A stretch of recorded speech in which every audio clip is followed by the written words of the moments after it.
إن الله وملائكته يصلون على النبي يا أيها الذين آمنوا صلوا عليه وسلموا تسليما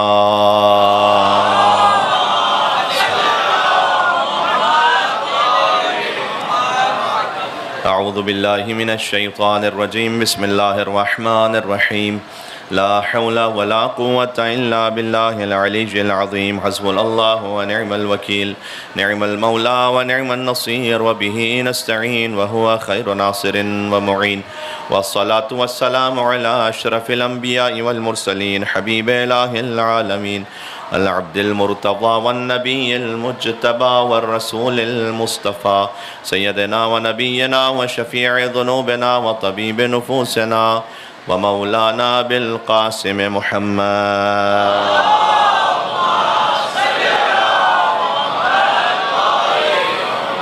وأهل بيته الطيبين الطاهرين المعصومين المظلومين سيما بقية الله في الأرضين الذين أذهب الله عنهم الرجس وطهرهم تطهيرا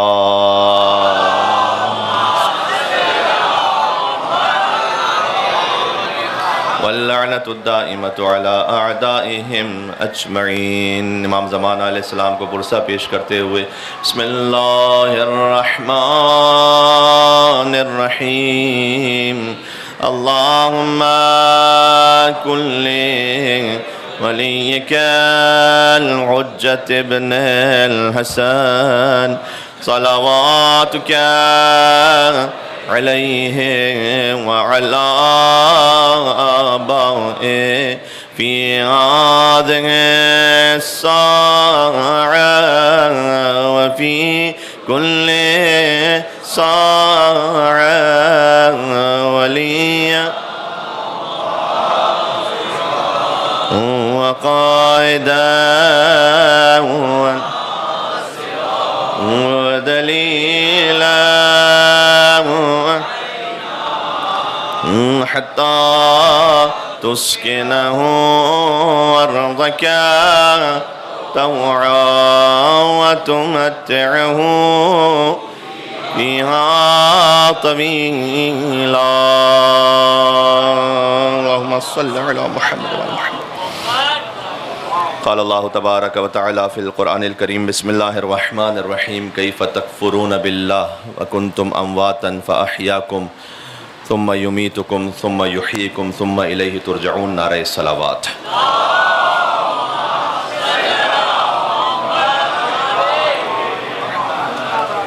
ایک بلندتر صلوات ابا عبداللہ علیہ السلام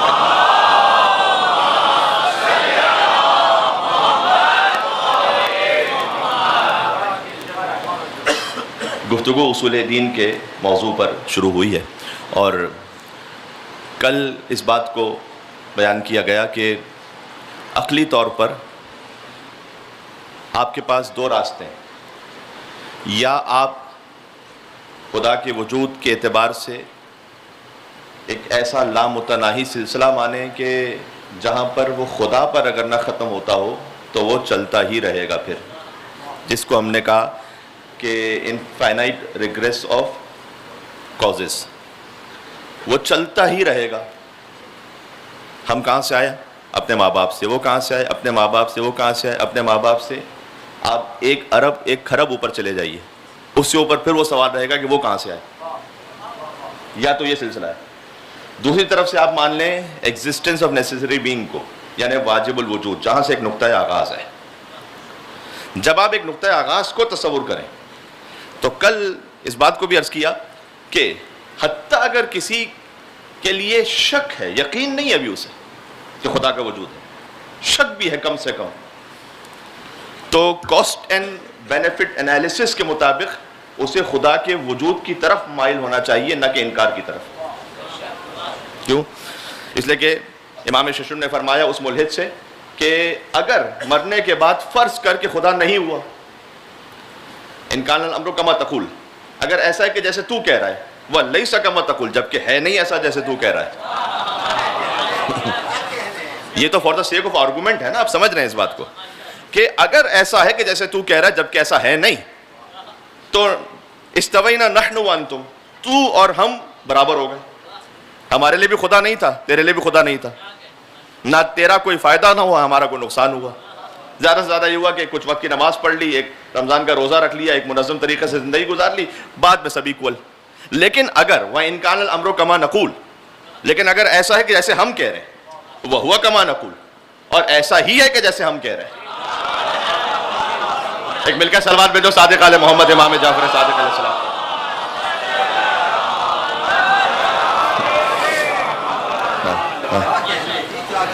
تو پھر ہمارے لیے ابدی فلاح ہے، تیرے لیے ابدی ہلاکت ہے. اس کا مطلب ہے کہ اگر پروز اینڈ کونس کو آپ دیکھیں تب بھی عقل انسانی یہ کہتی ہے کہ خدا کے وجود کی طرف آپ مائل ہو جائیں، تاکہ اگر خدا کا وجود ہے، یہ بالکل بیس سے ہم نے بات شروع کی تھی، تو آپ نقصان میں نہ رہیں. پھر بات کو ایک لمحے اور ایک سٹیپ آگے بڑھاتے ہوئے کہ اگر کسی کا وجود ہے، اور یہ اللہ نے انسان کی فطرت میں رکھا ہے، یعنی یہ ہو نہیں سکتا کہ کل ہم نے مثال دی کہ میں ایک شیر کی پینٹنگ کو دیکھ کر تو یہ کہوں کہ کتنا بہترین بنانے والا ہے اس کا، اور جو اصل شیر ہے اس کے لیے کہوں کہ کوئی بنانے والا نہیں تھا، خود وجود میں آ گیا تھا. پینٹنگ کے لیے کہوں کہ کوئی بنانے والا ہے، یعنی ہم کبھی تصور نہیں کرتے کہ دنیا کے کوئی اسٹیڈیم بغیر بنانے والے کے وجود میں آ جائے، کوئی ایئرپورٹ بغیر بنانے والے کے وجود میں آ جائے، کوئی آئی ٹی اسپیس سینٹر بغیر بنانے والے کے وجود میں آ جائے. لیکن یہ جب سب جس پر تحقیق کر رہے ہیں وہ بغیر بنانے والے کی پوری کائنات وجود میں آئی ہوئی ہے، یہ عقل انسانی اس کو قبول نہیں کرتی. یعنی کوئی نہ کوئی تصور ہے. اسی تصور کو قرآن نے ابھار کر سورہ اخلاص کو نازل کیا. دیکھیں یہ بڑا عجیب ہے. قل هو اللہ احد، ہزاروں مرتبہ کا سنا ہوا سورہ ہے. آپ کے جوش فضائل کے لیے جملہ کہہ دوں، حضور نے فرمایا تھا یا علی مثلک فی الناس کا مثل سورۃ توحید فی القرآن. اے علی آپ کی مثال انسانوں میں ویسے جیسے سورہ اخلاص کی مثال قرآن میں.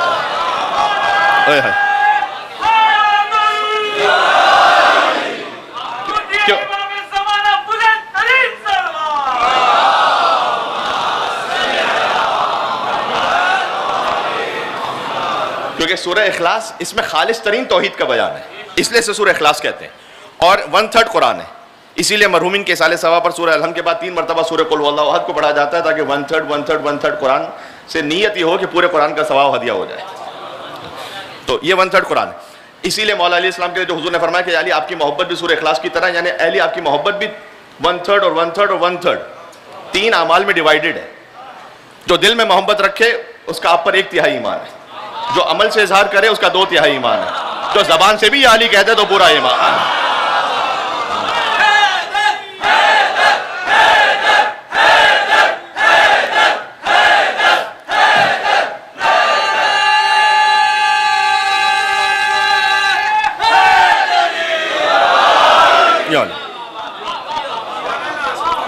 تو کائنات کے سب سے بڑے موحد کی بات ہو رہی ہے، جنہوں نے فرمایا کہ الہی کفا بی عبدن یا علی، کفا بی عبدن ان اکون لکا، پروردگار میرے لیے اتنا ہی کافی ہے میری عزت کے لیے کہ میں تیرا بندہ ہوں. وکفا بی فخرا ان تکون لی رب، اور علی کے فخر کے لیے اتنا کافی ہے کہ تو علی کا رب ہے. الہی انت کما احب فاجعلنی کما تحب، کہ تو پروردگار ویسا ہے کہ جیسا میں چاہتا ہوں تو علی کو ویسا بنا دے جیسا تو چاہتا ہے. سبحان اللہ.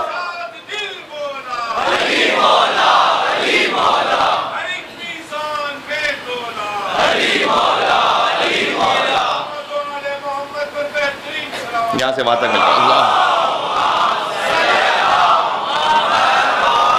اب سورہ اخلاص پر آ جائیے گا جو ہم توحید کا بیان کر رہے ہیں، اور یہاں سے بات پھر کل تسلسل میں جڑے گی عدل الہی پر کہ قل هو اللہ احد. اب یہ سٹارٹ ہو رہا ہے سورہ قل. لفظ قل یہ بھی عجب ہے کہ اللہ نے خالص ترین توحید بھی ہم سے ڈائریکٹ خود نہیں کی، مصطفیٰ کے ذریعے سے کہی ہے.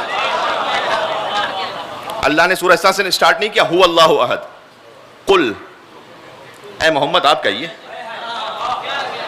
یعنی اللہ تو اپنی خالص توحید مصطفیٰ کے بغیر بیان نہ کرے.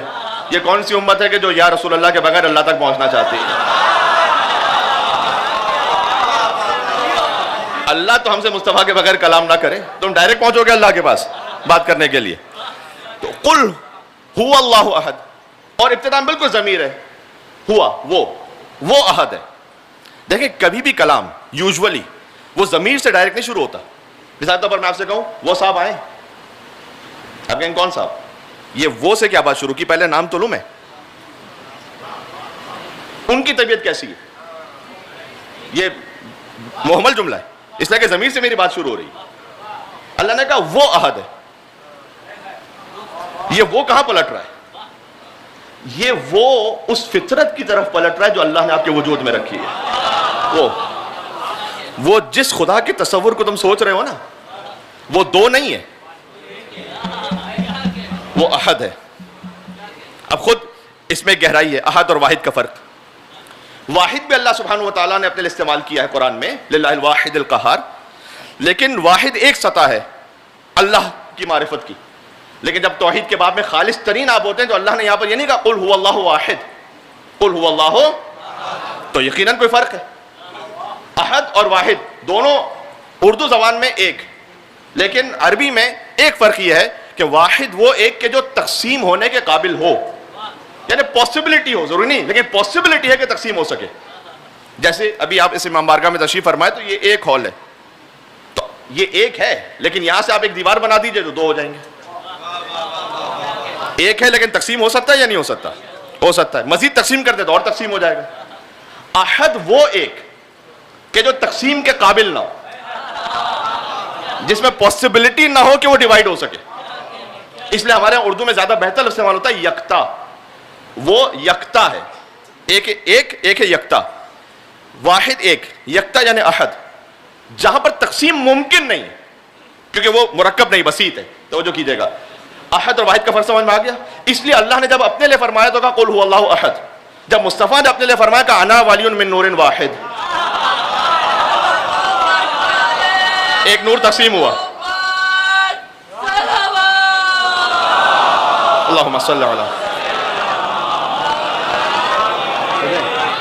تو یہ اللہ نے ہماری فطرت کو گویا ابھارا ہے کہ تمہاری فطرت میں ہے کسی نہ کسی خالق کا تصور. وہ جو ہے نا وہ احد ہے. اور ایک سورہ بقرہ کی ابھی آیت پڑھی میں نے ابھی خدمت میں، آیت نمبر 28، کیف تکفرون باللہ، تم اللہ کا انکار کیسے کر سکتے ہو، ذرا سوچو تو صحیح. کنتم امواتا، جبکہ تم نہیں تھے.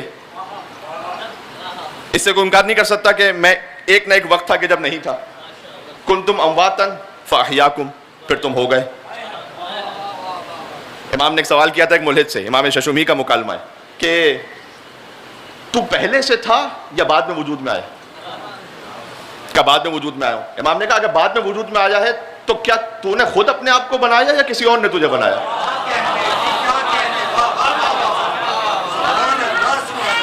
اگر یہ کہیں گے کہ اگر یہ کہے گا کہ میں نے اپنے آپ کو بنایا تو عقلی طور پر پاسبل نہیں، جب تو تھا ہی نہیں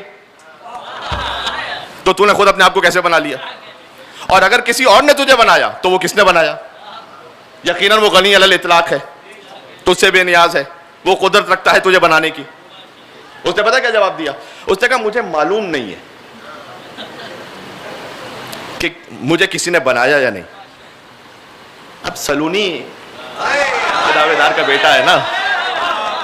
امام نے کہا اگر تجھے معلوم نہیں ہے کہ تجھے کسی نے بنایا تو فرض کر کے اگر بنایا ہوتا تو کیسے بنایا ہوتا؟ اگر تیرا کوئی خالق فرض کر کے ہے جو کہ ہے تو تجھے کس طرح سے بہترین بناتا؟ ذرا بتا تو صحیح. جو تو بتائے گا وہی تو بنائے. ٹھیک ہے، تو کیف تکفرون باللہ، تو کیسے خدا کا تم انکار کرتے؟ کنتم امواتا، تم ایک موقع پہ نہیں تھے، فاحیاکم، تم ہو گئے. ثم یمیتکم، پھر ایک وقت آئے گا پھر نہیں رہو گے. ثم یحییکم. اچھا یہاں تک تو سب کے لیے دیکھا بالا ہے کہ ہم نہیں تھے پھر ہو گئے پھر مر بھی جائیں گے.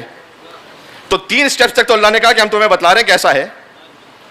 ثم یحییکم، پھر ایک اور بھی بات بتلا رہے ہیں، جب وہ ساری صحیح ہے نا تو یہ بھی مان لو کہ پھر ایک وقت آئے گا پھر زندہ ہوگے، پھر اس کے بعد پلٹو گے اللہ کی بارگاہ میں. تو کنتم امواتا، تم نہیں تھے، فاحیاکم، ہو گئے. ثم یمیتکم، اس کے بعد مر جاؤ گے. سورہ واقعہ جو نماز عشاء کے بعد اس کے لیے پڑھنے کی تاکید ہے. فلولا اذا بلغت الحلقوم، اللہ نے اپنی قدرت کے لیے ایک مثال دی ہے. کہا فلولا اذا بلغت الحلقوم، اگر تم سمجھتے ہو نا کہ کوئی طاقت نہیں ہے تم سے بڑی، تم ہی ہو، تو جب یہ روح تمہاری حلقوم تک آتی ہے نا، فلولا اذا بلغت الحلقوم وانتم حینئذ تنظرون، جبکہ تم دیکھ رہے ہوتے ہو بے بسی سے. آگے اللہ نے کہا ترجعونہا ان کنتم صادقین، اس کو روک کے تو بتاؤ اگر تم قدرت رکھتے ہو تو. جو نکل رہی ہے نا واپس پلٹا کے بتاؤ ذرا. تو یہ بالکل اللہ نے انسان کے اپنے وجود سے بات شروع کی ہے کہ تم اپنے آپ کو دیکھو. لہٰذا میں پھر ایک آیت پڑھتا ہوں, سورہ نمبر 41 سورہ فصلت.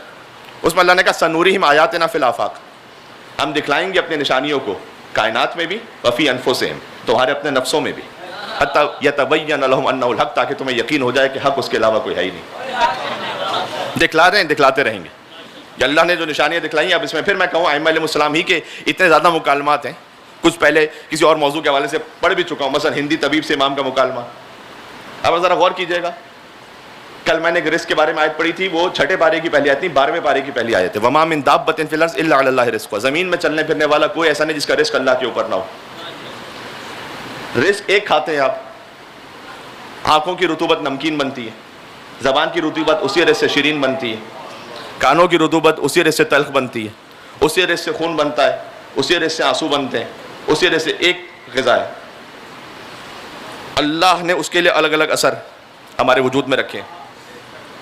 پھر امام نے اسے پوچھا کہ یہ بتا کہ یہ جو قدرت پروردگار ہے, کہ اللہ کہہ رہا ہے کہ ہم تمہیں اپنی نشانیاں تمہارے نفسوں ہی میں دکھلائیں گے. آپ اسکل دیکھیں انسان کا, اسکل جو ہے نا وہ ایک نہیں, اس میں جوائنٹس ہیں. تو امام نے اسے پوچھا کہ اگر یہ اللہ کی قدرت کو جو اظہار ہے, اگر ایک ہی اس طرح سے رکھنا تھا تو ایک ہی رکھ دیتا اللہ, یہ اسکل الگ الگ جوائنٹس کیوں رکھے؟ کہ مجھے نہیں معلوم. امام نے کہا اس خاطر رکھے ہیں کہ تاکہ جب تم دماغ سے سوچ رہے ہو تو اس سے جو گرمی وجود میں آئے وہ تمہارے اسکل سے باہر آ سکے. دماغ کو اس طرح سے رکھا اللہ نے کہ پورا پیک نہیں کر دیا. جیسے آپ کا لیپ ٹاپ ہوتا ہے کہ اس میں ایک وینٹ ہوتا ہے نا, اللہ نے آپ کے دماغ میں اس طرح سے رکھا ہے, اس کو پیک نہیں کیا ہوا پورا, اس میں ایک ایسے رکھے ہیں ذرائع نکلنے کے لیے کہ آپ کا دماغ جل کر ختم نہ ہو جائے سوچتے سوچتے. پھر امام نے پوچھا کہ اچھا یہ بتا کہ سر پر بال کیوں رکھے اللہ نے؟ اللہ قدرت پروردگار, سر پر بال رکھے, پیشانی پہ نہیں رکھے. کہ مجھے نہیں معلوم. امام نے کہا سر پر بال اس لیے رکھے ہیں کہ اگر تو کسی تیل یا روغن کو استعمال کرے تو جڑوں کے ذریعے سے تیرے دماغ تک پہنچ جائے. اور سر پر بال اس لیے رکھے ہیں کہ سردی اور گرمی میں تو انہیں ایڈجسٹ کر کے اپنے آپ کے لیے حفاظت کا اہتمام کر سکے. اور پیشانی پر بال اس لیے نہیں رکھے کہ جب کوئی دھوپ آ رہی ہو, روشنی آ رہی ہو تو رکاوٹ نہ بن جائے, کہ تو دیکھنے کے لیے تیرے مشکل ہو جائے, تو وہ روشنی میں رکاوٹ بن جائے. پھر بہویں اس لیے رکھی ہیں کہ وہ روشنی اتنی زیادہ تیز نہ ہو جائے کہ تمہاری آنکھیں چندیا جائیں. اور پھر پیشانی پر جو لائنز رکھی ہوئے ہیں وہ ہارزنٹل رکھی ہیں, ورٹیکل نہیں رکھی, اس لیے کہ اگر یہاں سے پسینہ گرے تو یوں ہوتا ہوا یہ ہے. فبأي آلاء ربكما تكذبان. مل کے صلوات بھیجو محمد و آل محمد علیہ السلام.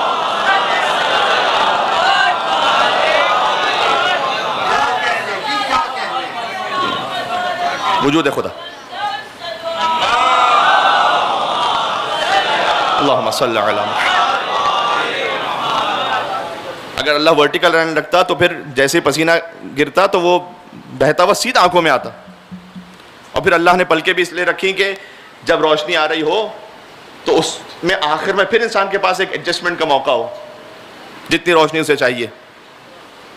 پھر دانت, یہ یعنی اس پہ پورا دانت اللہ نے رکھنے تھے تو ایک ہی پیس رکھ لیتا, یہ 32 الگ الگ کیوں رکھے؟ کبھی سوچا آپ نے؟ اندر ہی رکھنا ہے نا, تو ایک پیس رکھ لیں. اس لیے کہ اگر وہ کہیں سے خراب ہو جائے تو پھر وہ پورا نکالنا پڑے گا. اب یہ ہے کہ 32 ہے تو جہاں سے اس میں نقص ہے تو وہ ایک نکال لیجئے, باقی تو ٹھیک ہے. اللہ سبحانہ و تعالیٰ نے اس کے بعد ہاتھوں کس طرح سے بنایا, پور کس طرح سے رکھے, اس میں دعائے عرفہ بھی ہے تفصیل کے ساتھ. تو آخر میں انسان اس بات پر پہنچتا ہے کہ پروردگار تو ہی حکیم بھی ہے, تو ہی قدیر بھی ہے. اور پروردگار کہتا ہے فبأي آلاء ربكما تكذبان, تو اپنے رب کی کون کون سی نعمتوں کو جھٹلاؤ گے؟ ممکن نہیں. یہ سنورہم آیاتنا فی الآفاق وفی انفسہم حتی یتبین لہم انہ الحق. ہم اپنی نشانیوں کو دکھلا رہے ہیں, دکھلاتے رہیں گے تاکہ تمہیں یقین ہو جائے کہ حق اس کے علاوہ کوئی ہے نہیں. جب حق اس کے علاوہ کوئی نہیں تو اب ہے سرنڈر کا موقع, تسلیم. توحید کے بعد کی جو 7ویں منزل ہے وہ تسلیم ہے. یاد رکھیے گا, اللہ نے اس کائنات کا پہلا امتحان عبادت پر نہیں لیا, سرنڈر پر لیا ہے. بات پہنچ رہی ہے میں نے کیا کہا؟ ایک صلوات بھیجے گا, میں اور وضاحت کرتا ہوں اس کی محمد و آل محمد. پہلا امتحان کس کا؟ ابلیس کا ہے نا. تو 6000 سال تو عبادت آلریڈی کر چکا ہے. عبادت میں ظاہری طور پر کمی تھوڑی ہے. اللہ کہہ رہا ہے میں تسلیم چاہتا ہوں. اللہ نے ورشپ پہ امتحان نہیں لیا, سبمیشن پہ لیا. جو میں کہہ رہا ہوں. اچھا ابلیس نے سجدہ نہیں کیا, جانتے ہیں آپ, قرآن میں واقعہ موجود ہے. میں تو ایک نتیجہ دے کر آگے بڑھا ہوں. ابلیس نے سجدہ نہیں کیا. میں کہوں گا پروردگار ایک سجدہ نہیں کیا تو اتنا, سادہ الفاظ میں کہو تو اتنا بڑا معاملہ بنانے کی ضرورت کیا ہے؟ ہم آپ اس میں کیا کہتے ہیں بھائی یار اس نے اتنا تمہاری خدمت کی, ابھی ایک بات نہیں مانی تو کیا ضرورت ہے اتنا لڑنے کی. اللہ جس نے 6,500 سال تک سجدے کیے ہیں, ایک نہیں کیا تو اتنا بے پر رہا, اگنور کر کے آگے. سادہ الفاظ میں کہہ رہا ہوں تاکہ بچے سمجھ جائیں. نہ اللہ کا گویا جواب یہ ہے کہ ہے بھی پہلی خلافت اور انکار بھی پہلا ہے.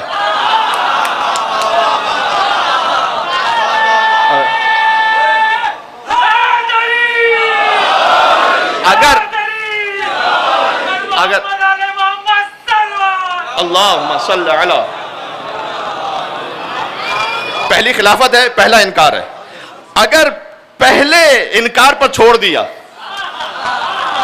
بعد میں بہت سو کی عادت ہو جائے گی کہ نمازیں تو پڑھتے رہو, روزے تو رکھتے رہو, ظاہر میں مصطفیٰ کے ساتھ بھی رہو, علی کی خلافت کا انکار کر دو.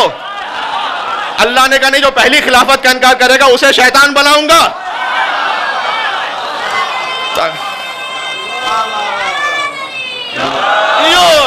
تاکہ یہ پریسیڈنٹ سیٹ ہو جائے کہ جو خلیفت اللہ کا انکار کرے گا وہ انسان تو نہیں ہو سکتا, شیطان ہو جائے تو الگ بات ہے.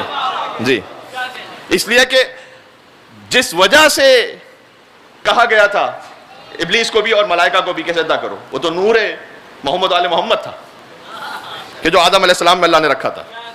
جی یہ مولا علی علیہ السلام کے حرم میں جو لکھا ہوا ہے اوپر شعر, وہ یہی لکھا ہوا ہے لو لم یکن فی صلب آدم نورہ لما قیل قدما للملائکۃ اسجدوا. علی اگر آپ کا نور نہ ہوتا نا آدم میں تو ملائکہ کو نہیں کہا جاتا کہ آدم کو سجدہ کرو. ہاں, اور لولاہو, اور اگر آپ نہ ہوتے تو ما قلت ولا قال قائل, نہ میں کہنے والا ہوتا نہ کوئی اور کہنے والا ہوتا. لمالک یوم الدین ایاک نعبد, ایاک نعبد کہنے والا ہی کوئی نہ ہوتا اگر وجود علی بن ابی طالب نہ ہوتا, جس کو فارسی زبان میں کہا گیا کہ تا صورت پیوند جہان بود علی بود, تا نقش زمین بود و زمان بود علی بود, و مسجود ملائک شد آدم سے علی شد, آدم تو یہ قبلے و مقصود علی بود. جی مسجود ملائک, آدم کے سامنے جو ملائکہ کو سجدہ کروایا گیا, مسجود آدم تو فقط قبلہ تھے, مقصود علی ابن ابی طالب تھے. تو یہاں جو پہلا امتحان ہے وہ سبمیشن پر ہے. ظاہر میں دیکھیں, اس کی لاجک سے دیکھیں. ابھی دیکھیں میں دوبارہ سے, کبھی کبھی آپ کو جب آپ توحید پہ بات کر رہے ہوتے ہیں یا اصول دین پر, تو آپ کو for the sake of argument ایک سٹیپ پیچھے ہٹ کے بات کرنی پڑتی ہے. میں دوبارہ سے پھر اس for the sake of argument بات کر رہا ہوں کہ فرض کیجئے ابھی ہم دیکھیں کہ بھئی شیطان بات کر رہا ہے, ظاہر میں لاجیکل لگ رہی ہے کہ ہم عبادت کر رہے ہیں تیری ہزاروں سال سے, یہ بنائے ابھی ابھی تو نے بنایا, اور کہہ رہے ہیں کہ ہم جو ہزاروں سال پرانے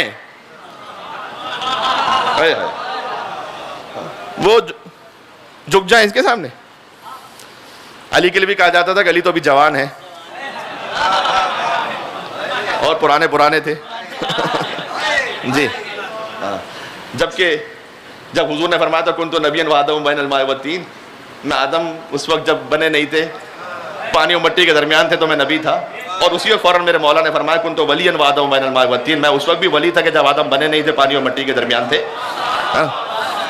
تو لیکن ابلیس جو کہہ رہا ہے کہ ہم کیوں جھکے, اس لیے کہ ہم تو پرانے, یہ ابھی اس نے کوئی عبادت نہیں کی ہوئی. اللہ نے کہا کہ یہاں میں تیری عبادت سے امتحان نہیں لے رہا, میرے کہنے پر تسلیم ہو یا نہیں,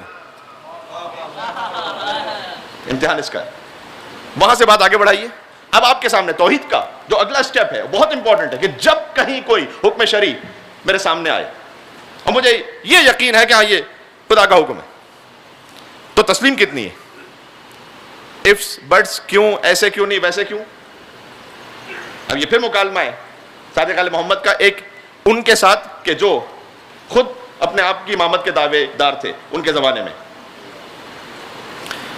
اور انہوں نے 40 سوال تیار کیے تھے, اور امام سے جب ان کی گفتگو ہوئی کہ اللہ نے ذبیحے کو حلال کیوں رکھا ہے، مردار کو حرام کیوں رکھا ہے؟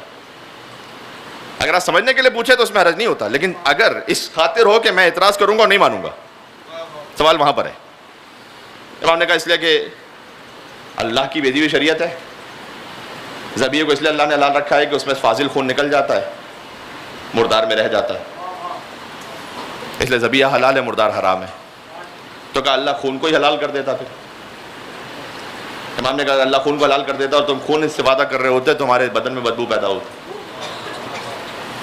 اور اگر ایک تو یہ اس کا ظاہری ریزن ہے، دوسرا یہ کہ جزام اور برس کے مرض میں مبتلا ہوتے، تیسرا یہ کہ اگر خون استعمال کرتے تو دل کی شقاوت پیدا ہوتی۔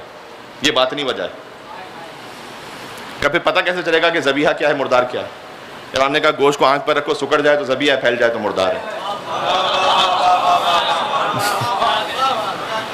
کہ اچھا کو اللہ کو اگر اتنی اپنی اطاعت کروانی تھی ایسے، تو جب ہم نماز پڑھتے تو نماز بھی اپنی زبان میں رکھ دیتا، ضرورت کیا عربی میں پڑھنے کی؟ ہر ایک اپنی اپنی زبان میں پڑھتا تو اس کو سمجھ میں تو آتا کہ کیا کہہ رہے ہیں۔ امام نے کہا اللہ نے زبان کو عربی زبان میں خاص رکھ کر نماز کو تحریف سے محفوظ رکھا ہے۔ بہت غور کیجئے گا، آپ سوچئے گا کہ اگر ہر انسان اپنے ترجمے کے ساتھ نماز پڑھتا رہے تو 10,000 قسم کی نمازیں ہوں گی۔ یہ میں اس لیے کہہ رہا ہوں تھوڑا سا اگر آپ انٹرنیشنلی بھی دیکھیں تو ایسی تحریکیں مسلمانوں میں ہیں۔ میں نے خود یوٹیوب پہ ویڈیوز دیکھی ہیں نماز کو انگریزی میں پڑھتے ہوئے کہ بھئی ہم تو انگریزی سمجھتے ہیں، عربی میں کیوں پڑھیں؟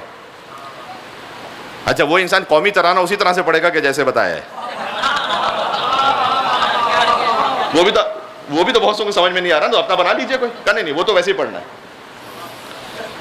ہم کبھی کبھار اللہ پر اتنا توکل کرنے کو بھی تیار نہیں ہوتے جتنا اپنے ڈاکٹر پہ کر رہے ہوتے۔ ڈاکٹر یہ کہہ دیتا نا کہ کھانے سے پہلے اپنی 2 گولیاں لینی ہو، کھانے کے بعد یہ لینی، تو میں اسے یہ نہیں کہتا کہ یہ والی پہلے لے لوں والی بعد میں لے لوں۔ کم سے کم اتنا توکل تو رکھیں۔ اس کے بعد ایک توکل کی اور منزل ہے، کم سے کم اتنا توکل تو ہو کہ جو ایک شیرخوار بچہ اپنے ماں پر توکل کرتا ہے، اس کو کوئی فکر نہیں ہوتی ماں کی گود میں ہے، میری حفاظت بھی ماں کرے گی، میری خوراک کا بھی ماں انتظام کرے گی، وہ یہ دشمنوں سے بچائے گی میری ماں۔ اس کو اپنا کوئی ہوش نہیں ہے، بس ماں کے پاس سے مطمئن ہے۔ اتنا توکل ہے اللہ کے پاس یا نہیں؟ پھر اس کے بعد ایک اور منزل ہے، تو جو ہے آپ کیا ساتھ چل رہے ہیں میرے؟ اس کے بعد ایک اور منزل ہے، فرمایا ایک توکل کی اور عالی ترین کیفیت ہے کہ جو میت غسال کے ہاتھوں میں، وہ جو چھوٹا بچہ ہے وہ ماں کے وجود میں تھوڑا خود تو ہلتا ہے نا، میت تو کچھ ہلتی ہی نہیں، جب غسال ہلا دے تو ہلے گی ورنہ نہیں۔ جو اس منزل پر ہے نا کہ جس کا اپنا پورا وجود فنا ہے ذات پروردگار میں، اس کو کہتے ہیں وجہ اللہ، ید اللہ، عین اللہ، جس کے ہاتھ اپنے ہاتھ نہیں ہوتے، جس کا چہرہ خود اپنا چہرہ بھی نہیں ہوتا، جس کی زبان اپنی زبان بھی نہیں ہوتی، جس کا پہلو اپنا پہلو، سب کچھ اللہ سے منسوب ہے۔ اس لیے جناب ابی نے فرمایا ما رأیت شیئا، میں نے کسی کو نہیں دیکھا الا رأیت اللہ قبلہ، مگر اس سے پہلے خدا کو دیکھا، ومعہ، اس کے ساتھ خدا کو دیکھا، وبعدہ، اس کے بعد خدا کو دیکھا۔ دیکھیں یہ توحید امامت سے جدا نہیں ہو سکتی۔ جی ایک شخص آیا مولا رضا اسلام کے پاس، دل میں آپ سلوات بھیجیے گا میں آگے بڑھتا ہوں، کہ امام رضا اسلام کے پاس ایک شخص آیا، اس نے کہا کہ میں نے ایک منت مان لی تھی کہ میرا فلاں کام ہو گیا تو میں خدا کی بارگاہ میں یہ پیش کروں گا درہم دینار، اب کام ہو گیا، اب میں کیا کہاں دوں؟ اللہ کو دینا ہے۔ امام نے کہا ہاتھ آگے بڑھا کہ دے دے۔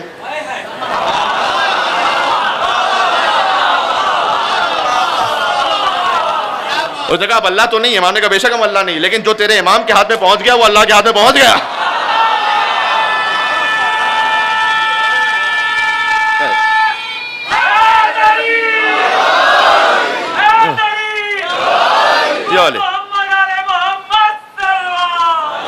اللہم صلی علی، یہ توحید کے بیان میں میرے ساتھ چلیے گا ایک ساتھ۔ کہ اللہ کو اگر اطاعت اپنی کروانی ہے تو زبان کی فلیکسیبلٹی رکھتا۔ میں کیا عرض کر رہا تھا کہ میں نے خود انگریزی زبان میں نماز دیکھی ہوتے ہوئے، جماعت کے ساتھ دیکھی ہے۔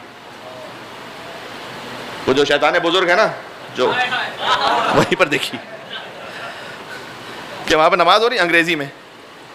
میں کسی کے جذبے پہ کوئی تبصرہ نہیں کرنا چاہتا، لیکن انہوں نے اپنی لاجک یہ بنا لی کہ جناب ہمیں تو کیونکہ عربی سمجھ میں نہیں آ رہی تو ہم انگریزی میں پڑھیں۔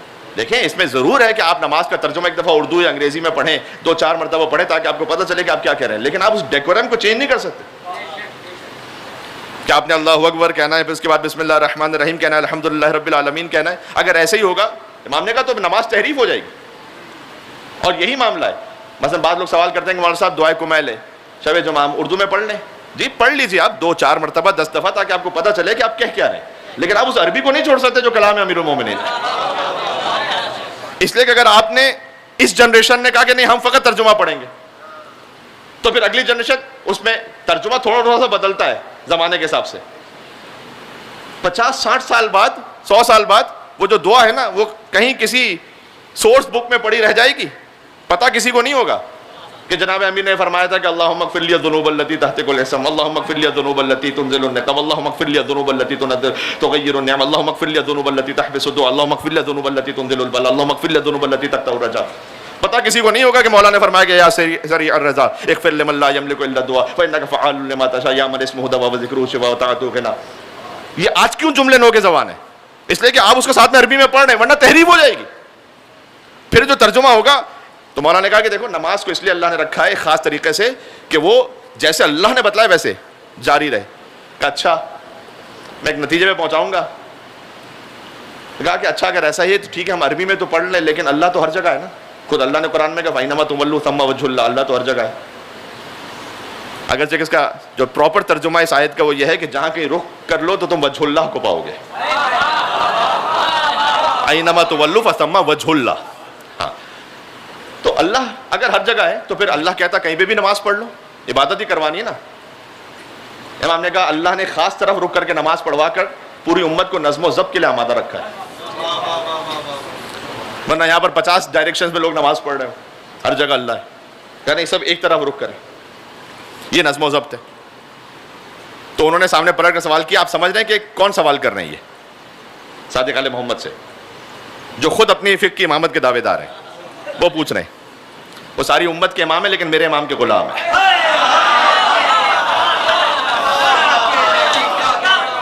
جی تو اگر اللہ کو اتنا نظم و ضبط کروانا تھا کہ خاص رخ پہ اللہ نماز پڑھوا رہا ہے تو پھر موت کا بھی نظم و ضبط کر لیتا. ایک ہی وقت پہ سب کو موت آتی 60 سال میں مثلا فکس کر لیتا. ایک سسٹم بن جاتا کہ بھائی 60 سال میں موت آئے گی. یہ کیا کہ کسی کو کبھی موت آ رہی کسی کو کبھی موت آ رہی، کوئی بچپنے میں مر رہا ہے، کوئی جوانی میں مر رہا ہے، کوئی بڑھاپے میں مر رہا ہے، کوئی 80 سال تک بھی زندہ ہے. یہ کیا ہے؟ امام نے کہا اگر اللہ ایک وقت موت کا معین کر دیتا تو تم توبہ کرنے میں اتنی سستی کرتے کہ اس سے پہلے توبہ ہی نہیں کرتے کہ جب تک کہ وقت کا موت نہ آ جائے، کیونکہ تمہیں پتا ہوتا کہ مرنا تو 60 سال میں ہی ہے. تو مثال کے طور پر 59 ایئرز اور 6 منتھ یا 7-8 منتھ ویسے گزار لو، آخر میں دیکھ لیں گے. اللہ نے کہا نہیں ہر وقت آمادہ رہو کہ کبھی بھی اللہ کی بارگاہ میں حاضری ہو سکتی ہے. لہذا جوانی ہے تب بھی اپنے آپ کو بچا کے رکھو، ادھیڑ عمر ہے تب بھی اپنے آپ کو بچا کے رکھو. کوئی غلطی ہو گئی تو فوراً توبہ کر لو. اچھا اگر پھر ایسا ہے تو پھر مرنے کے بعد جو حساب کتاب ہونا ہے تو یہ کون سا میزان ہے کہ جس پر کوئی اعمال تولے جائیں گے؟ کون سا ترازو ایسا بنایا ہوا اللہ نے کہ جس پر اعمال تولے جائیں گے؟ امام نے کہا ہماری ولایت کے میزان پہ تولے جائیں گے. ہماری ولایت کے میزان پر اگر ہماری ولایت ہوگی وہ میزان ہے تو قبول ہو جائیں گے، ولایت نہیں ہوگی رد ہو جائیں گے. پھر امام نے اس وقت فرمایا کہ اگر کوئی عمر نوح بھی پالے، نوح علیہ السلام کی ایج، اور اگر 1000 سال تک روزہ رکھتا رہے اور 1000 سال تک نماز پڑھتا رہے اور 1000 مرتبہ حج کر لے اور 1000 مرتبہ کوہ صفا اور مروہ کے درمیان صحیح کر لے اور 1000 مرتبہ سونا اور چاندی خیرات میں دے دے، لیکن ہماری ولایت نہ رکھتا ہو تو لم یشم رائحۃ الجنت، جنت تو دور کی بات جنت کی خوشبو بھی نہیں سن سکتا. میزان ہمارے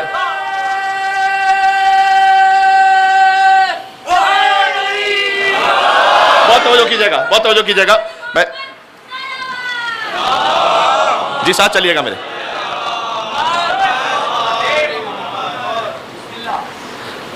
سارے سوال آپ 40 سوال میں نے سارے تو نہیں پڑھنے لیکن کسی حد تک میں نے پڑھ دیے. اگر اس نے پوچھا کہ اگر آپ کی ولایت کے میزان پہ تولے جائیں گے تو پھر یہ بتلا دیجئے کہ کیا بات ہے آپ کے خاندان میں، کیوں اتنا ناز ہے آپ کو؟ حاصل کلام یہ جملہ ہے اور اگر یہ پہنچ گیا تو مجلس پوری وصول ہے آج کی. کہ آپ کو ناز کیا ہے اپنے خاندان پر؟ تو امام دیکھیں آیت تطہیر بھی پڑھ سکتے تھے کہ ہمارے لیے نازل ہوئی، آیت مباہلہ پڑھ سکتے تھے ہمارے لیے نازل ہوا، سورہ دہر پڑھ سکتے تھے ہمارے لیے نازل ہوا، سورہ کوثر پڑھ سکتے تھے ہمارے لیے نازل ہوا. امام نے کچھ نہیں کہا، صرف ایک، وہ بھی لاجیکل جواب کہ آپ کو ناز کیا ہے آپ کے خاندان پر؟ کہ یہی ناز کم ہے کہ ہم کسی اور کے خاندان میں شامل نہیں ہونا چاہتے، لوگ ہمارے خاندان میں شامل ہونا چاہتے.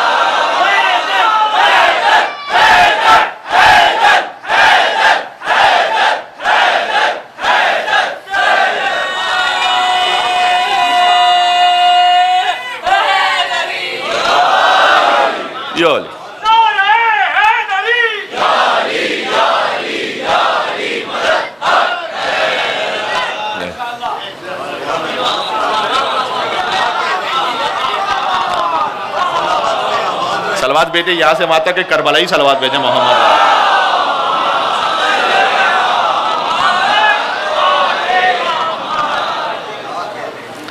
کیا یہی ناز کم ہے؟ ہم کسی کے خاندان میں شامل نہیں ہونا چاہتے. پھر کاش صدر اسلام آپ کو سمجھ میں آ جائے، لوگ ہمارے خاندان میں شامل ہونا چاہتے ہیں. بس اس سے زیادہ تو میں کہہ بھی نہیں سکتا کچھ. جی، لوگ ہمارے خاندان میں آنا چاہتے ہیں، ہم کسی خاندان میں نہیں جانا چاہتے. جی، انسان شادی کہیں پر اس لیے کرتا ہے کہ وہ خاندان میں شامل ہو جائے. جی، تو اب اس کا مطلب ہے کہ ہر بات وہ اللہ کی حکمت کے مطابق. توحید کو ماننے کا ایک مرحلہ اور بڑا اہم مرحلہ یہ ہے کہ آپ تسلیم ہو کر اتنا توکل رکھیں کہ اللہ نے اگر مجھے کہا ہے تو چاہے مجھے حکمت نہ سمجھ میں آ رہی ہو پھر بھی بہتری ہے. جیسے میں نے کہا ڈاکٹر پہ توکل، اسی خاطر جو کل آیت پڑھی تھی اور اس کے لیے ایک عمل بھی بتلا دوں، بہت مجرب عمل ہے اور امام سے صادر شدہ ہے. کبھی کچھ عمل ایسے ہوتے ہیں کہ جو ہم کہتے ہیں کہ چلیں آپ کر لیجئے بہتر ہے، تجربہ انسانوں کا، لیکن کبھی کوئی عمل ایسے ہوتے ہیں کہ جو امام علیہ السلام کی حدیث میں آئے کہ وہ آیت کہ شہید اللہ انہ لا الہ الا ہو، خدا خود گواہ اس بات پر کہ اللہ کے علاوہ کوئی معبود نہیں. آیت ریلیٹ ہو کر سمجھ میں آ رہی ہے؟ یہ سورہ آل عمران کی آیت نمبر 18. جب اللہ نے حدیث میں کہ سورہ الحمد کو اور سورہ بقرہ کی آیت نمبر 255 کو اور سورہ آل عمران کی آیت نمبر 18 کو اور سورہ آل عمران کی آیت نمبر 26 اور 27 کو، یہ ابھی آیتیں پڑھ دیتا ہوں. جب اللہ نے خاص ان آیتوں کو نازل کرنا چاہا تو ان آیتوں نے اللہ سے کلام کیا. آیت کا جو وجود ہے نا وہ زندہ وجود ہے، نور ہے. اللہ سے کلام کیا، پروردگار یہ اتنا قیمتی خزانہ ہے تیرے عرش پر، تو ہمیں کن گناہ گاروں کے درمیان بھیج رہا ہے. ان آیتوں نے شکوہ کیا کہ پروردگار یہ انسان اس لائق نہیں ہے کہ سورہ الحمد ان میں نازل کیا جائے. پھر سورہ بقرہ کی آیت نمبر 255 جو آیت الکرسی ہے جسے سید الآیات کہا گیا، پروردگار تو ہمیں ان کے درمیان بھیج رہا ہے. تو اللہ نے جواب دیا ان آیتوں کو کہ ہاں میں نازل اس لیے کر رہا ہوں کہ آل محمد کے کچھ خاص شیعہ آئیں گے جی، جو ان آیتوں کو ہر نماز کے بعد پڑھیں گے. یہ عمل تو جو ان آیتوں کو اپنی فرض نمازوں کے بعد پڑھے، تو اللہ نے کہا کہ میں اپنی خاص چھپی ہوئی جو رحمت ہے نا 70 مرتبہ ایک دن اس بندے پہ نازل کروں گا. یہ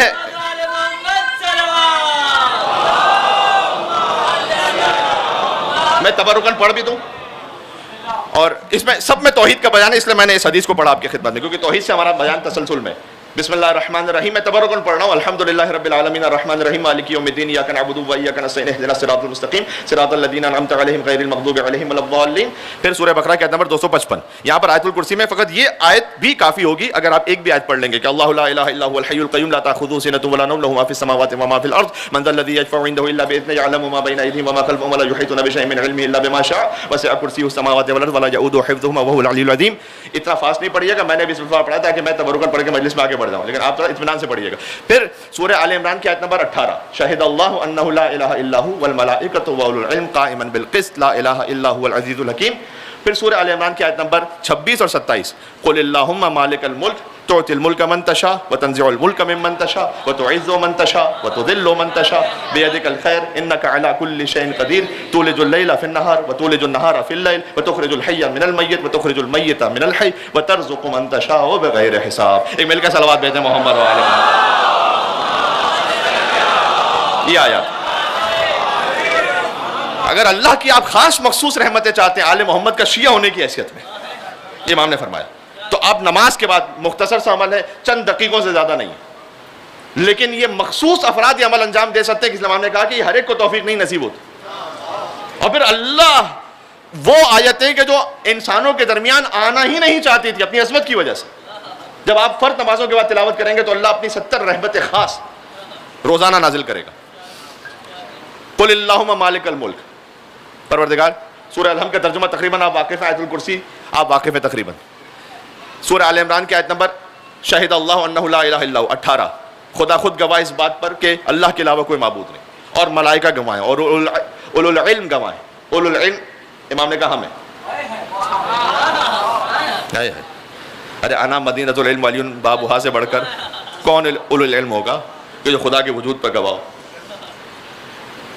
پھر جو آیت قل اللہم مالک الملک 26 اور 27، اے رسول کہہ دیجئے وہی مالک الملک ہے، تعطی الملک من تشاء، جیسے چاہے ملک دے دے، تنزع الملک ممن تشاء، جیسے چاہے لے لے. اب اگر تفسیر کی کلاس ہو تو اس میں تفصیل سے پھر بات ہو. تعطی اللہ نے کہا دے دے، عطا کر دے. اس کا جو اپوزٹ ہے ویسے اپیرنٹلی وہ ہے تاخذ، لے لے اللہ جس سے چاہے ملک، لیکن اللہ نے تاخذ نہیں کہا، تنزع الملک ممن تشاء. یعنی اس کا کائنڈ آف ترجمہ یہ ہے کہ اللہ چھین لیتا ہے کیونکہ تم دینا نہیں چاہتے، اس لیے لفظ استعمال کیا. جس کے پاس ملک آ جائے، اقتدار آ جائے، وہ دینا چاہتا ہے کیا؟ آپ سے بہتر کون سمجھے گا؟ خدا ہدایت کرے، کیا کر سکتے. بل تنزع الملک ممن تشاء، کہ ہم لیتے ہیں، نہ دینا چاہو تب بھی لیتے ہیں. جب بنی امیہ نہ رہے، بنی عباس نہ رہے تو کوئی ایرا گرا نہ تو خیرہ کیا رہ جائے گا. تنزع الملک ممن تشاء وتعز من تشاء، اور جیسے چاہتے عزت دیتے تو ذل من تشاء، جیسے چاہتے ذلت دیتے. بیدک الخیر، پروردگار خیر سارا تیرے ہی ہاتھ میں. انک علی کل شیء قدیر، تو ہر شے پر قادر ہے. تولج اللیل فی النہار، تو دن کو رات میں داخل کرتا ہے، رات کو دن میں داخل کرتا ہے. اس وقت گرمیاں ہیں، دن بڑے ہیں، رات چھوٹی ہے. جب آہستہ آہستہ سردیوں کی طرف جائیں گے تو دن چھوٹا ہو جائے گا، رات بڑی ہو جائے گی. تو رات دن میں داخل ہو کر رات بڑی ہو رہی ہے، دن چھوٹا ہو رہا ہے. اس گرمیوں سے پھر سردیاں آئیں گی، سردیوں سے پھر گرمیاں آئیں گی. تو پھر جب رات بڑی ہے، جب آپ گرمیوں کی طرف جائیں گے تو پھر دن بڑا ہوتا جائے گا، رات چھوٹی، تو پھر دن رات میں داخل ہوگا. ایک اشارہ کرنا ہے مجھے، بس ساتھ رہیے. ہم دن کو رات میں بدلتے ہیں، رات کو دن میں بدلتے ہیں. وتخرج الحی من المیت وتخرج المیت من الحی، مردہ سے زندہ نکالتے ہیں، زندہ سے مردہ نکالتے ہیں. اللہ کی قدرت. کبھی ایسا ہوتا ہے کہ ایک ماں ہے، وہ خود مر گئی لیکن بچہ زندہ ہے. مردہ سے زندہ آتا ہے کبھی یا نہیں؟ اللہ چاہے تو کر سکتا ہے. کبھی برعکس ہوتا ہے کہ ماں زندہ ہے، بچہ اسٹل برتھ ہو گیا. تو کبھی زندہ سے مردہ، کبھی مردہ سے. امام نے کہا اس کا ایک اور مطلب بھی ہے، کبھی ہم گمراہ سے ہدایت یافتہ بھی نکالتے ہیں، ہدایت یافتہ سے گمراہ بھی نکالتے ہیں. میں ایک طرف لے کے جاؤں گا، اگر آپ پہنچ گئے تو پھر بس ادھر ہے. کبھی مردہ سے زندہ، کبھی زندہ سے مردہ. یعنی ہدایت یافتہ سے اللہ گمراہ بھی نکالتا ہے، گمراہ سے ہدایت یافتہ بھی نکالتا ہے. ہدایت یافتہ سے گمراہ نکالتا ہے. سامنے مثال حضرت نوح علیہ السلام، اولو العزم نبی ہے نا، بیٹا کافر، سفینے پر نہیں آیا. باقی سب کو پتا ہے پہاڑ پر چڑھ گیا تھا، کہا پہاڑ مجھے بچا لے گا. حضرت نوح علیہ السلام نے کہا جو سفینے پہ نہیں آئے گا بچ نہیں پائے گا. آپ کو پتا ہے جانور بھی کچھ آ گئے تھے سفینے پر، کشتی نوح پر، وہ بچ گئے. پتا چلا حجت کا بیٹا بھی ہے، اگر حجت کے ساتھ نہیں ہے ہلاک ہو جائے گا. جانور بھی ہے لیکن حجت کے ساتھ ہے محفوظ ہو جائے گا. جی اسی لیے کچھ جانوروں کا احترام ہے. جی جو مولا علی کی سواری کا احترام ہے، والعادیات ضبحا فالموریات قدحا، اسی لیے ذوالجناح کا احترام ہے جو حجت کے ساتھ ہے. تو نوح کا بیٹا ہدایت یافتہ سے اللہ نے گمراہ نکالا. گمراہ سے ہدایت یافتہ بھی آتا ہے. بہت بڑی شخصیت، بیٹا علی کے لشکر میں. بس اتنا ہی کہہ سکتا ہوں، مولا علی کے لشکر میں بیٹا. ارے اللہ کا نظام ہے. 4 مصرے کہوں گا بس ہے. آج جو عنوان قلمدان سے نکلا، اب تک نہیں تاریخ کے وجدان سے نکلا، اور کیا اس کا شرف عالم امکان سے نکلا؟ ہیرا تھا مگر کوئلے کی کان سے نکلا۔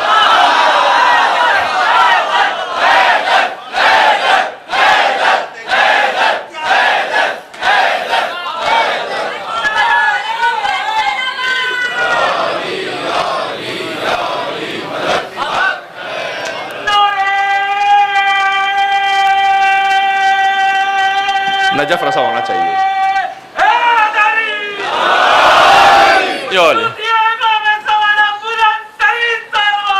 اللہ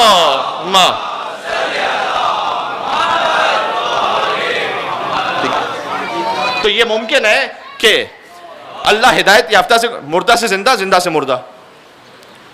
یہ آیت آپ سورہ الحمد، آیت الکرسی، سورہ آل عمران کی آیت نمبر 18 اور آیت نمبر 26 اور 27، یہ ہر نماز کے بعد پڑھیں۔ یہ خود توحید پروردگار کے لیے ہم جن مراحل سے گزرے، اس میں ایک اہم ترین مرحلہ یہ ہے کہ پھر سبمیشن، اور اسی سبمیشن میں آخری جملہ کہہ کے بس مسائل پہ جا رہا ہوں آج کے تک، پھر کل ہی سے بیان شروع ہوگا۔ جب آپ خدا کے وجود پر قائل ہو چکے، یقین ہو چکا، تو اب میرا اختیار ہے میرے عمل پر یا خدا کا اختیار ہے؟ خدا نے مجھے کوئی چوائس دی ہے یا نہیں دی؟ بڑی دقیق بحث ہے، لیکن میں چاہتا ہوں بڑے سادہ الفاظ میں۔ اشاعرہ گزرے، ایک سیکٹ، کلامی اعتبار سے، عقائد کے اعتبار سے ایک سیکٹ اشاعرہ، انہوں نے کہا کہ ہمارا کوئی اختیار ہی نہیں، جو کر رہا ہے اللہ ہی کروا رہا ہے۔ اس کو سپورٹ کیا تھا بنی امیہ نے، اس نظریے کو، اپنے کرتوتوں کو چھپانے کے لیے۔ آیت ان کے پاس بھی قرآن کی ہے، وہ کہتے ہیں ان اللہ علی کل شیء قدیر، اللہ ہر چیز پر قدرت رکھتا ہے، جو کر اللہ کروا رہا ہے۔ تو اگر ہم کہیں ظلم کر رہے ہیں، کسی کو شہید کر رہے ہیں، تو جو کر رہا اللہ کروا رہا ہے۔ اس کا جواب آپ تک پہنچ چکا ہے کئی دفعہ شاید، کہ جو کر رہا اللہ کروا رہا ہے تو ہم سے کیوں بگڑتے ہو؟ جب ہم یزید پہ لعنت بھیجو، ہم سے بھی جو کر رہا اللہ کروا رہا ہے۔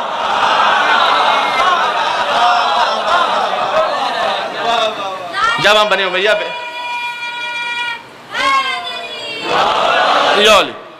تو اس میں بگڑنے کی کیا بات ہے؟ ہم سے بھی جو ماتم کروا رہا اللہ کروا رہا ہے، ہم سے بھی جو مجلس کروا رہا ہے اللہ کروا رہا ہے۔ مطلب آپ سے جو کر رہا ہے اللہ کروا رہا ہے، تو ہم سے بھی کر رہا ہے وہی اللہ کروا رہا ہے نا، تو بگڑنے کی ضرورت کیا ہے؟ اچھا یہ بھی ایک کہ عجب راز ماتم شبیر میں ہے، ہاتھ پڑتا ہے یہاں درد وہاں ہوتا ہے۔ اس کے مقابل میں ایک دوسرا نظریہ تھا، کیونکہ توحید کا بیان مجھے تھوڑا سمپ کر کے کل سے آگے بڑھنا ہے، معتزلہ کا۔ انہوں نے کہا کہ نہیں، جو کچھ ہے وہ ہم ہی، اللہ کا اختیار بھی ختم، اللہ نے ہمیں دے دیا۔ یہ ایک فرقہ تھا جس کو قدریہ کہتے تھے۔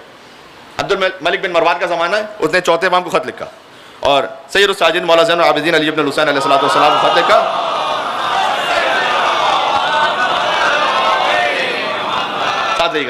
امام خط لکھا اور کہا کہ ایک قدریہ کا بڑا عالم ہے جو یہ کہہ رہا ہے کہ جو کرتا ہے وہ ہم کر رہے ہیں، بس ہماری مرضی ہے۔ اس کی کوئی دلیل ہے آپ کے پاس کے جواب پہ؟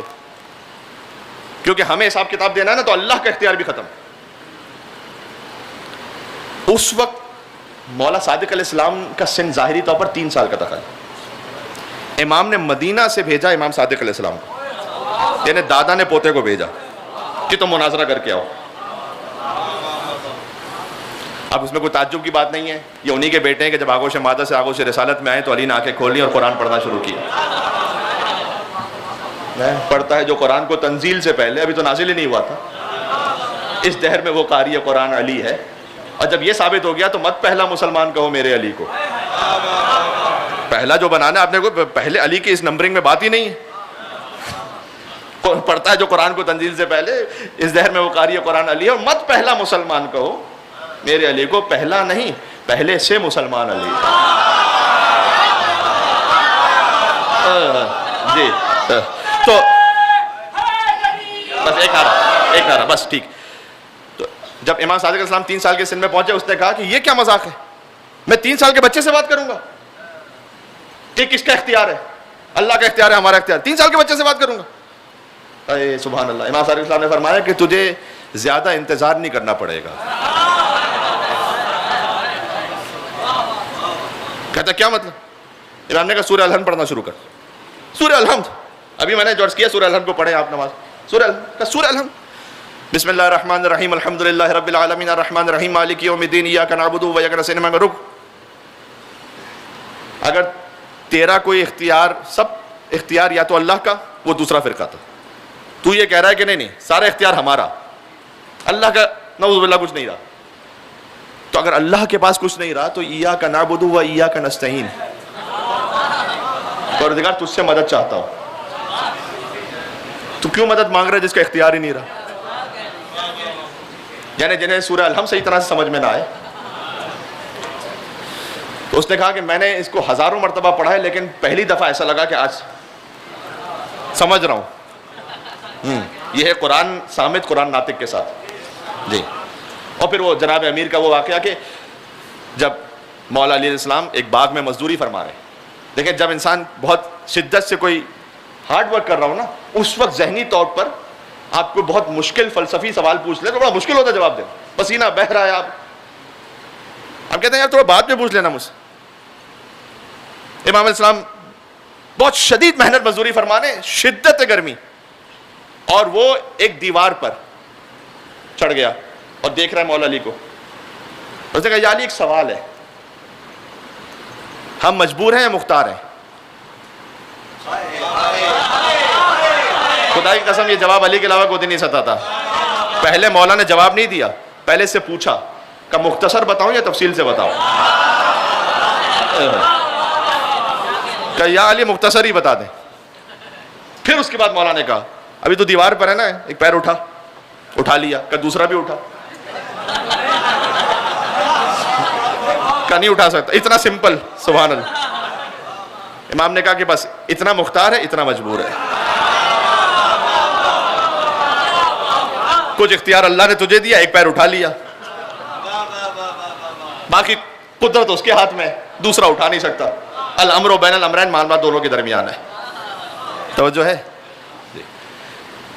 یعنی ہے سارا اختیار اللہ کے پاس، لیکن اس نے ہمیں عطا کیا اس لیے کہ دیکھو کون اپنے اختیار سے انا دیناہ السبیل اما شاکرا و اما کفورا، کون شکر کرتا ہے کون کفر کرتا ہے. جی بس عزیزوں، میں چاہتا تھا کہ تھوڑا سا ظاہر ہے کہ مصائب کا بیان مجالس میں زیادہ ہونا چاہیے، یا میزا کی مجالس سے وقت آج رہ گیا تھوڑا کم. کل انشاءاللہ کوشش کریں گے کہ اس کو اور کمپنسیٹ کر لیں بیان کو، مصائب کے بیان کو، لیکن چند دقیقے ہی کافی ہوں گے.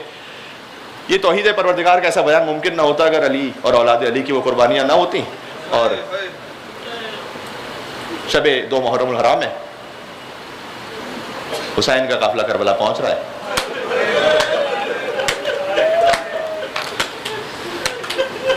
چونکہ پہلی محرم کا دن گزرا ہے، اس لیے میں چاہتا ہوں کہ ذرا بچوں کو یہ سمجھا دوں کہ کربلا کا آغاز کہاں سے ہے. کربلا کا آغاز کربلا سے خود نہیں ہے، کربلا کا آغاز بعد از وفات رسول ہے، جب زہرا در و دیوار کے درمیان ہے. بچوں بس یہ بات ذہن میں رکھتا.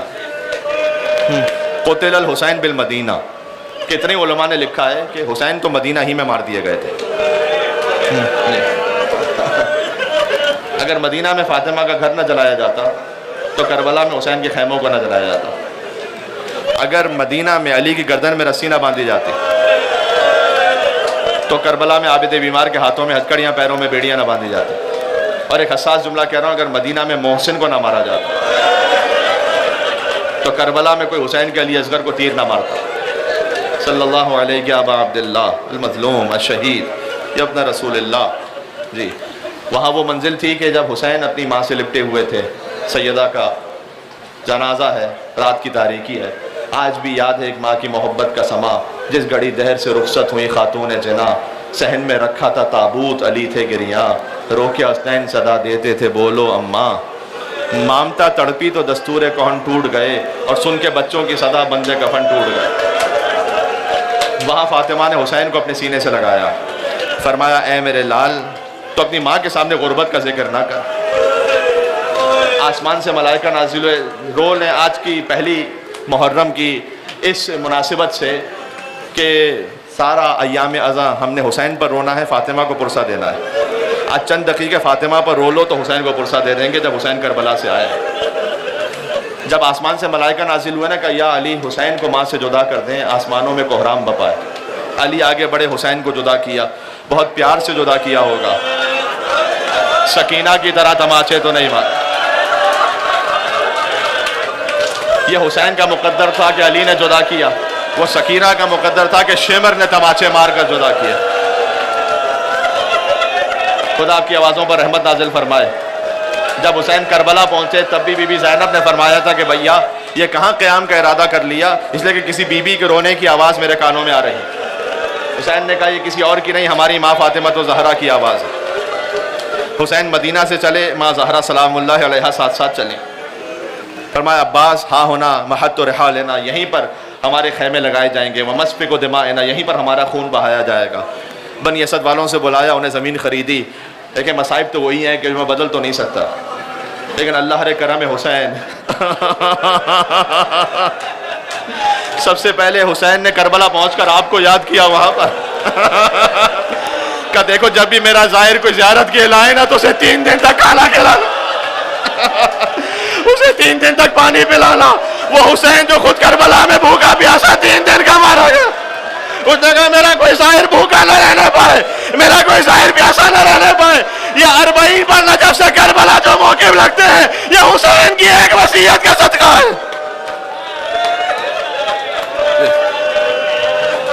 پھر کہا دیکھو جب میری زیارت کرنے والے زیارت پر آئے نا تو انہیں میری قبر کا نشان بتا دینا کہ حسین کا لاشا کہاں معمول ہوا، کہاں ہے قبر۔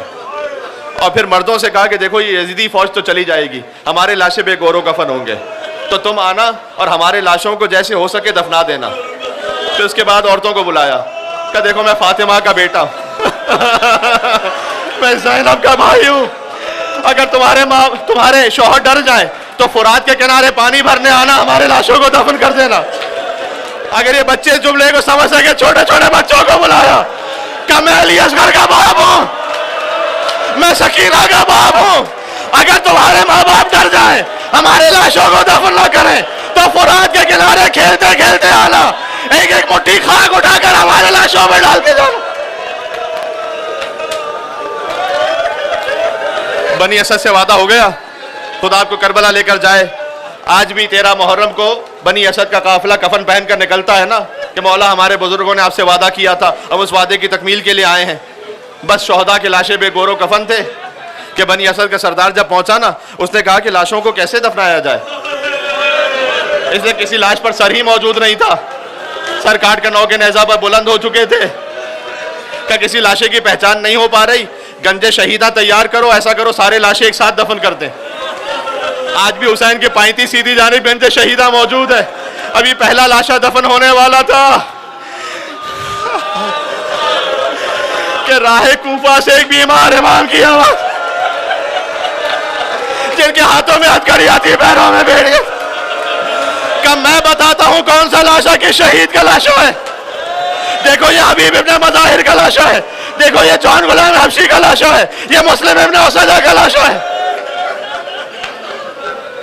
اب میں علماء سے جو سنا ہے وہ عرض کر رہا ہوں، کسی نے پوچھا آقا یہ کہ شہید کا لاشا ہے، کہ دیکھتے نہیں پورا بدن گھوڑوں کی ٹابوں تلے پامال ہو گیا۔ جی جی ماشاءاللہ آپ نے گریہ کرنا ہے نا ابھی شہیدوں پر، کون کون سے شہیدوں کا ماتم کرنا ہے۔ کہ یہ حسن کا یتیم ہے کہ داہنے طرف کے گھوڑے بائیں طرف دوڑ گئے، حسن کا لاشا پامال ہو گیا، یتیم کا لاشا، کہ یہ کہ شہید کا لاشا ہے۔ کوئی امام نے کہا دیکھتے نہیں کلیجے میں برچی کا ٹوٹا ہوا پھل، یہ حسین کے کڑیل جوان علی اکبر کا لاشا ہے۔ اس کے بعد ایک لاشا باقی رہ گیا، امام بیٹھ گئے، کہتے تھے ہائے میرا بابا، ہائے میرا بابا۔ گویا امام سجاد نے کہا بابا آپ ہی کا حکم ہے جب میت کو دفن کرو تو چہرے کو قبلے کی طرف کر دو، بابا آپ کی لاش پر سر موجود نہیں ہے۔ سجاد نے اپنے ہونٹوں کو حسین کی کٹی ہوئی گردن پر رکھا کہ السلام علیکم یا ابا عبداللہ، انگشت مبارک سے لکھا ھذا قبر حسین ابن علی الذی قتلہ عطشانا، یہ اس حسین کی قبر ہے جسے پیاسا مارا گیا۔ آخری فقرے پر آ گیا، خدا حسین کا واسطہ ایک جگہ کربلا پرسا پہنچانا ہے اگر میرے ساتھ چلو گے تو۔ سارے لاشیں دفن ہو گئے نا تو وہ سردار اٹھا، اس نے کہا مولا سارے لاشیں دفن ہو گئے، کہ نہیں ابھی ایک لاشا باقی ہے فرات کے گھر، میرا چچا ابوالفضل عباس، عباس کا لاشا اس قابل نہ بچا تھا کہ اٹھایا جا سکے، چادر کو منگوایا، لاش کے ٹکڑوں کو چادر میں رکھا، مولا لحد میں اترے کہ کوئی قریب نہ آنے پائے، راوی کہتے بہت دیر ہو گئی، میں نے سوچا سجاد غش نہ کھا گئے ہو، میں نے قریب جا کر دیکھا میرے امام کا سر عباس کے سینے پر تھا، فریاد کر رہے تھے اے میرے غیر المند چچا، ماتم کرنا آخری جملہ، چچا آپ تو یہاں آرام کر رہے ہیں، میں آپ کو آپ کی بہنوں کی حالت بتلانے آیا ہوں، آپ کی وہ بہنیں جو گھر میں بھی بے چادر نہ ہوئی، آج کوفے کا بازار ہے، زینب کا سر کھلا ہے، چچا خدا نے جو امتحان آپ سے نہ لیا وہ تیرا بھتیجا سید سجاد،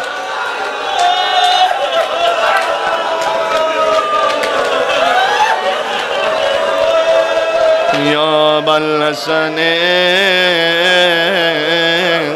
یا علی ابن الحسین، آج سید و سجاد کا واسطہ دے یا زین العابدین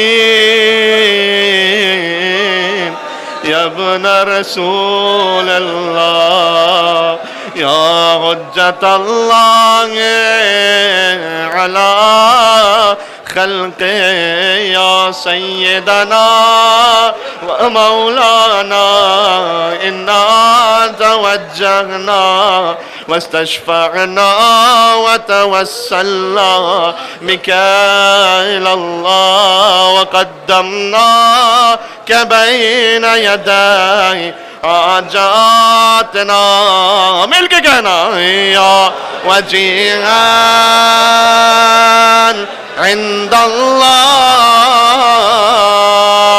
اشفع، سبحان اللہ، کیا روحانی منظر، سارے مریضوں کی شفا یابی کے لیے وجیہا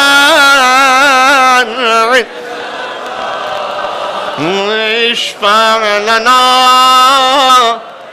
ظہور امام کے لیے آخری مرتبہ یا وجیہا